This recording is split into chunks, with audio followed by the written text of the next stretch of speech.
About 66 million years ago, at the end of the Cretaceous period, the planet lost its dinosaurs. Everyone knows that this happened because of a global catastrophe. But what happened immediately after the mass extinction? I decided to go back in time for a while and see for myself. And it turns out that everything was completely different than we're used to thinking. Today, we're going to visit a planet that humans haven't yet set foot on, a planet that was almost destroyed by a meteor strike. You'll find out which of the ancient inhabitants of the Earth died immediately. You'll see who managed to survive. You'll learn what climate changes they had to face and how the Earth was recovering from a monstrous disaster.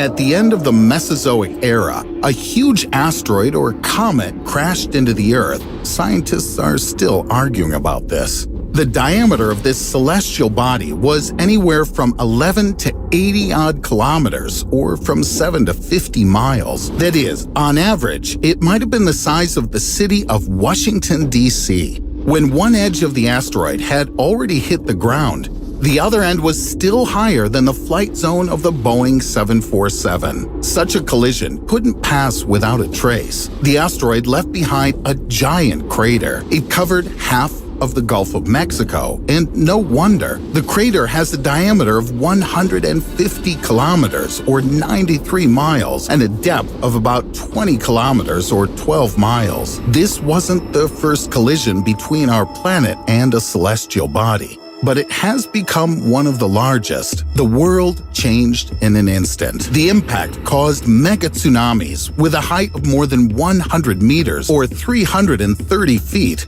that reached the territory of modern-day Texas and Florida. Other sources indicate a height of 300 meters, or 985 feet. That's, for example, the height of the Eiffel Tower. And some claim that the first wave rose up to 1.5 kilometers, or 9/10 of a mile tall. 5 Eiffel Towers. The asteroid displaced so much water from the ocean that huge waves crashed on the coastline for 10 hours. And this isn't even the worst-case scenario. If the impact had been deeper, the tsunamis would have been even taller. The explosion that occurred when the celestial body fell was about 100 million times more powerful than the famous thermonuclear Tsar Bomba. Forests within thousands of kilometers or hundreds of miles were destroyed in just a second. Some scientists believe the explosion was equivalent to 100 trillion tons of TNT. It was enough to destroy the coastline, cause 12-point earthquakes and landslides all the way to Argentina. And these, in turn, caused new tsunamis, a real chain of horror. Impossible to survive if you found yourself in its path. But this was only the beginning of the disaster. The energy with which the asteroid crashed into the Earth was enough to set fire to the landscape within a radius of 1,500 kilometers, or 930 miles. Even huge dinosaurs like Diplodocus died. Those that weren't hit by the explosion or fire were dragged away by the retreating wave. Tiny particles of rock and other fragments were thrown high into the atmosphere. Later, geologists have found these fragments all over the world, because after being blown into the air, about 40 minutes later, the particles began to fall rapidly. They were like drops of hot glass. Their kinetic energy was equivalent to 20 million megatons of TNT, and all of it was converted into heat. Each falling particle turned into an incandescent lamp. Together, they quickly warmed up the atmosphere, and the Earth became a real hell. The vast majority of dinosaurs and many other terrestrial organisms were in the affected area. After avoiding a tsunami or earthquake, they likely died after a few hours from intense heat. The planet, previously covered with forests, almost instantly caught fire. About 75% of living things were destroyed, including any mammal weighing more than 25 kilograms or 55 pounds. Acid rain oxidized the oceans. Half of the plant species also died immediately or within a few hours. Soot from the fires combined with dust from the impact blocked the sun's rays. The Earth was deprived of sunlight for about a year. This greatly affected the climate. In the end, some of the plants that managed to survive the impact also died. After these, large herbivores miraculously survived. Then carnivores. Water ecosystems were also destroyed, but not completely.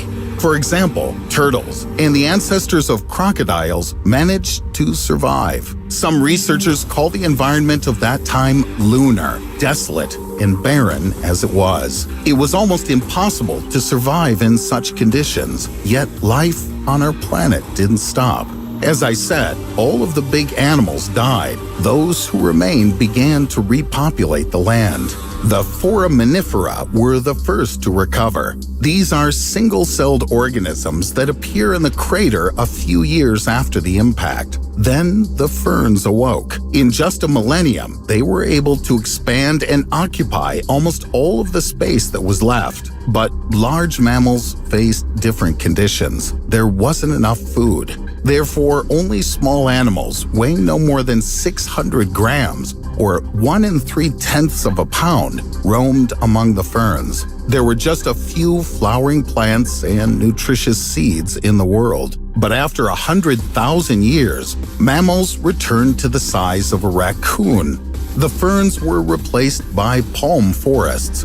There was more food. The world was gradually returning to normal. 200,000 years later, the so-called palm period was replaced by the period of pecan pie. Of course, no pies were prepared then, but there were nut-like plants. This means that there was much more nutritious food. Mammals took advantage of this. The diversity of species increased by about 3 times. The largest individuals reached 25 kilograms or 55 pounds. This is the weight of a fairly large beaver or gazelle. It seems that mammals evolved along with plants. Finally, about 700,000 years later, there were beans. And this is much more important than it seems at first glance. Beans worked as protein bars for ancient mammals. They further increased the size of the animals and at the same time, the diversity of species. At this stage, the future rulers of the planet weighed more than 50 kilograms or 110 pounds. This is about the weight of a large modern cheetah. The ancient mammals were 100 times heavier than their ancestors who lived among the ferns, and less than 1 million years had passed. Yes, for a human or any other creature, that's a very long time. But for evolution, it's nothing. The oceans recovered much more slowly. Scientists estimate that it took them about 3 million years. Only then did the flow of organic material return to normal. New species took over the vacant ecological niches. Paleontologists consider birds to be one of the few surviving dinosaurs. Their non-avian relatives died out, but a small portion of lizards still adapted. Most likely, their ability to dive, swim, or seek shelter in water and swamps helped them. Many bird species can build nests on the ground. All of this helped their ancestors cope with the horror that was happening around them. As a result, life on Earth returned to normal. Over time, evolution led to the appearance of humans. This wouldn't have happened without the asteroid hitting the Earth. We can say it was a trigger for human evolution. But what would happen if such a disaster struck again? Well, you already have a rough idea. Surely most of humanity wouldn't survive a new attack from space, but our planet would certainly recover. Life goes on. Despite the fact that we're talking about events that occurred tens of millions of years ago, today scientists know quite a lot about them.